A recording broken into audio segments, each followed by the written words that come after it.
Welcome. This is Fearless Security The Basics. You have nothing to fear but fear itself, and I'm Fred Cohen.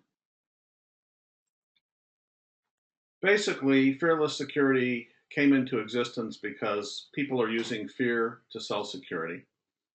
And at some point, you need to start replacing that fear with reason. And, the sale of security through fear has a sound psychological basis, and it works really well in terms of selling, but it doesn't work all that well in terms of making good decisions. The basic fear cycle that people use is they propose more protection, which is very often not funded by the decision makers or by the customers or potential customers. And then bad things happen. And at this point, instead of making rational security decisions regarding the bad things that happened, they typically place blame on the stuff that was unfunded, whatever they didn't get paid to do.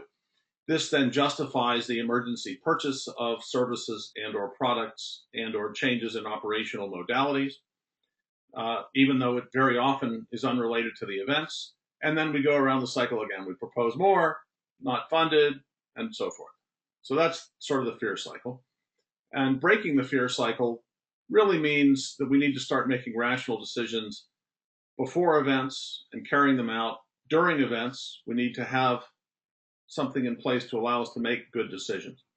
And then after events, so that we're not, again, returning to that cycle. So then, of course, the question is, how did we accomplish this? Basically, here's an example of fear. A trio of researchers uncovered 25 security vulnerabilities related to SCADA systems. This was up on ThreadPost, followed by the names of the hunters and the slow release one after another of these vulnerabilities, sort of keeping that fear, going over time. Here's an approach to reason.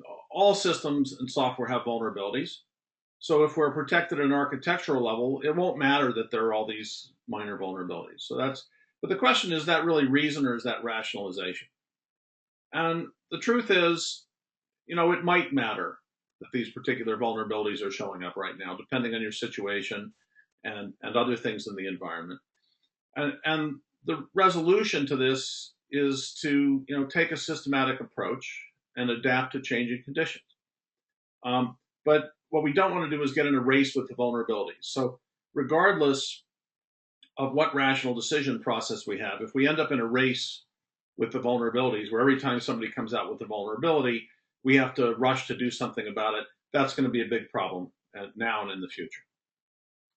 So the resolution of these issues comes from science. And I don't mean to imply that protection is currently a science, but science is sort of the thing that differentiates rationalization from reason. And if you think of it, rationalization is really a theory. Right? We hypothesize that all systems and software have vulnerabilities. We hypothesize that architectural protection will deal with those issues. But reason allows you to test the theories before you adopt them. So you have to ask yourself, are these things actually true? Now, I'll tell you that the long history of information protection says that so far, all systems and all software have vulnerabilities. And frankly, there's no horizon today for this to end. There's no sense that we're going to have the perfect system anytime in the foreseeable future. But that doesn't mean that all these vulnerabilities produce negative consequences. So the next question in this justification, this rational view of the rationalization, is the question of whether architecture can save us. And sort of the answer today is it might. There are some architectural structures that are demonstrably effective against large classes of attack mechanisms. And we'll give you some examples of those later on, but I'll just start with one here. There's this digital or some call it a data diode. And what it does is force information to flow only one way. So for example, and this is a physical mechanism, so you can't defeat it by any programming or anything you do other than physical alteration of the structures in place. And of course, you have to have things to protect that physicality as well. So what you can do with that, for example, is if you have some data collection process, you can assure that you can't alter the data collection process by the mechanisms used to do the analysis if you put a diode going from the collection to the analysis. So no matter what you do in analysis, it won't change the collection process. And there are lots of places you can use this, for example, in industrial control systems. And so now, depending on the specifics of the vulnerabilities and the architecture and the way it operates, it may be very effective. I mean, there's basically nothing you can do from that analysis station to affect the collection of information. There are other circumstances. For example, these vulnerabilities, somebody has a way to telnet into port 25 and alter the way the web server operates to change the operation of the system and give themselves root access. Well, if they can't reach it, they can't make that alteration. So architecturally, I can limit the ability of different reachability from different locations to restrict the ability to expose that vulnerability. Some people call this attack surface. So you essentially can use a firewall to reduce the attack surface on the weaker systems inside, delay the need to immediately repair every minor vulnerability that somebody comes across with, and allow yourself some time to do reasonable change control. The thing is, we need to analyze this against some scientific methodology in order to find out what's really going to work. So this is the outline. How do we make rational security decisions? How does Fearless do it? Because this is about Fearless Security, our organization. And then a discussion. So the basis of decision making is, it turns out there are a lot of different facets to making decisions. And this has been widely studied for a long time. And you can see a list of different things here that have to do with the characteristics of strategic protection related decision making. And so that's strategic, but they're also tactical decisions. And the tactical decisions have different characteristics. So one of the things to understand is that you need to recognize and organize for the decision-making characteristics associated with the sorts of decisions being made. And I'll give you some example of strategic protection decisions. We organize our analysis framework into something like 100, 104 right now, strategic elements, most of which are decisions. And they're decisions between limited set of alternatives. So, notionally, you don't make decisions between an unlimited range of possibilities in information protection because you don't have an unlimited number of alternatives. You either have a firewall or not. You can have different things in your firewall or not, but you can't turn a dial that has unlimited range from completely off to completely on. There are usually only a few choices, it turns out.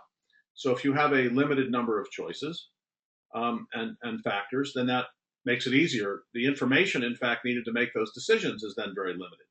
So instead of collecting all the information about everything you can think of in your environment and creating an enormous analysis platform, very often you have a limited amount of information you need to understand the decision, and you can make it very quickly and very simply. Typically, these decisions require high-level situational knowledge, and that means 3 to 5 people within the organization are going to be involved who are, typical organizations have small numbers of people who have a great deal of knowledge and the ability to make key decisions. So we found that 3 to 5 people is almost always optimal for a rapid process. Of course, every organization is different, so you can't just create a checklist.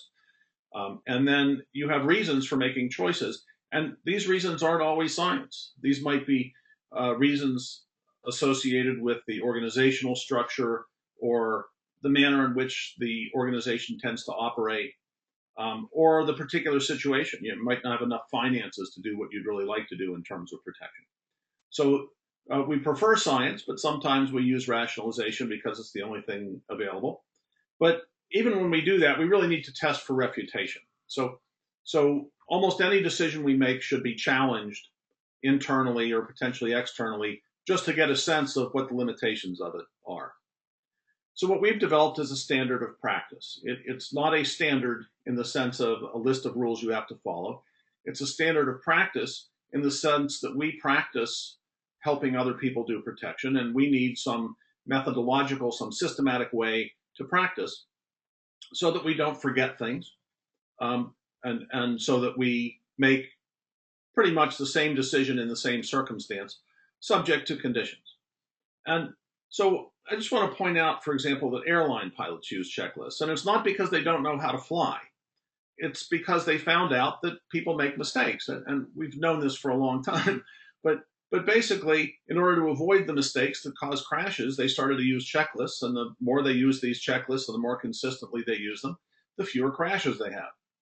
And so, fairly recently, the same sort of approach was applied to doctors.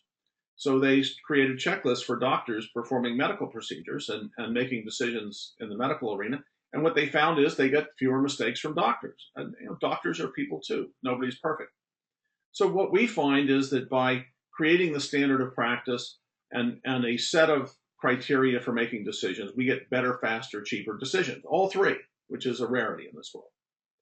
So how do we do this? Well, we use people that know what they're doing. They have skills. They've done this for a long time. We give them tools to help them do that. A peer review process that we use fairly heavily to make sure both that the people participating continue to understand what's going on, but also to make sure that we're not presenting bad decisions. And we try to adapt this to the client reality over time and as needed. And by the way, all the details of this are available online, and I'll just show you how to get to it. You go to all.net, just take you directly to all.net. You click on protection from the menu, and this is the overarching model that we use of the protection process. And you can choose a standard of practice, for example, protection, enterprise protection. And it has all the elements of the decision-making process, like incident handling, how do you handle incidents? And it provides the set of options and the basis. And in the case of some of these standards, like the industrial control systems, you'll get very specific things having to do with SCADA controls and placements, and you have the options and the basis for making a decision of what to put where in different circumstances, and then the description of what all these things mean and how they operate. So that should give you a sense that we're dedicated to making this information available to all, and we welcome all to use and comment on this. We want to foster public comment because we want to improve the standard of practice and we want to help others do as well as they can. And again, recognizing that we want rational decision making, not decisions based on fear. There are some separation of duties issues that are sort of fundamental to these issues. And I wanted to bring this up within the context of the tool that we use to do this work. This is an internal tool that we use. And what happens is you have alternatives. For example, this is about the security lead and what they can do, whether they can specify, examine, and manage, or in this case, we'll call it operate protection all at the same time. And for the purposes of separation of duties, it's a bad idea to have the same person specify what's to be done, verify that it's been done, and do it. and the reason is that then they can specify and examine and lie about or fail to see the reality of what's happening in their environment. You need independent people with proper expertise to review what people are doing as the consequences go up. So there are various options in place of how you can do this and the different aspects of this particular decision. And there are different circumstances. For example, if the risk is high, then we say no individual may do more than one of specify, perform, or verify the same element. And we talk here, for example, about policy, control standards, procedures, and so forth. And this is just a chart that we use to fill in how those duties are put in place and what the rules are and how it works in your particular situation. So this separation of duties is just one of, like I say, more than 100 elements of the standard of practice. And you can see them on the screen. And we move through looking at different issues over time. So that's basically how we do rational security decision making at the level of a structure to do it. Now, you can't just do this in a vacuum and be effective at it. So in particular, we support scientific research. Fearless Security is a division of Management Analytics, and Management Analytics does research and development as part of our forensics work, as part of technology licensing.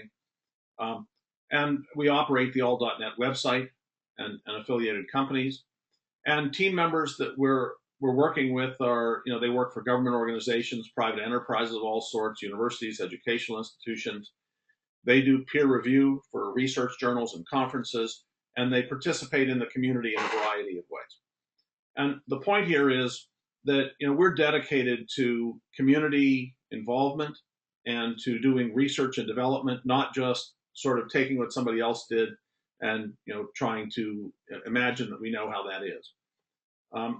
We have some specific techniques that we use. We have independent expertise. We don't want to rely on a vendor. We don't want to have any affiliation with a vendor. Many of our people are industry analysts or members of the press in one form or another, although they certainly aren't going to be publishing any of the information from our clients to anybody. So they're all in these independent positions, so they're not dedicated to making something happen, and they won't lean one way or another. We work for our clients, and we work as a team with a very strong internal peer review process. So internally, it's not just that the standard of practice is reviewed, it's that everything we do is reviewed. If I go and do some work for somebody and write up a draft report, we review it internally, and we have arguments, disagreements, discussions, until we come to some reasonable decision about what the really right thing to do is. And we also have external review of the standard of practice. So we have people from various industries that have worked in the field for a long time review elements of the standard of practice to help us make sure we get it right. And of course, we also participate in NIST and the ICS ISAC conferences, journals. We have an active response process to fear-based security in the social media. We've sort of decided that we've had enough of fear-mongering, and we're going to go out and tell people this is a fear-based approach and there's no real justification for it, if we find that to be true. And we're going to try and find the real basis for these decisions and make them available to everybody. And we feel that that's very important for society as a whole, and certainly for the information protection field. We have tools. You've seen briefly JDM. That's our collection and analysis support tool. We have a variety of other special purpose tools that we use for analysis, for helping to make better decisions. But we also have people. And tools are just tools. We don't have tools that automate all the decisions. We have tools that help people that understand the situation make better decisions more quickly and more effectively, and allow us to question ourselves in a reasoned way. At this point, I just want to engage the audience in discussions, and thank you for your participation. So any questions or discussions? Let's go.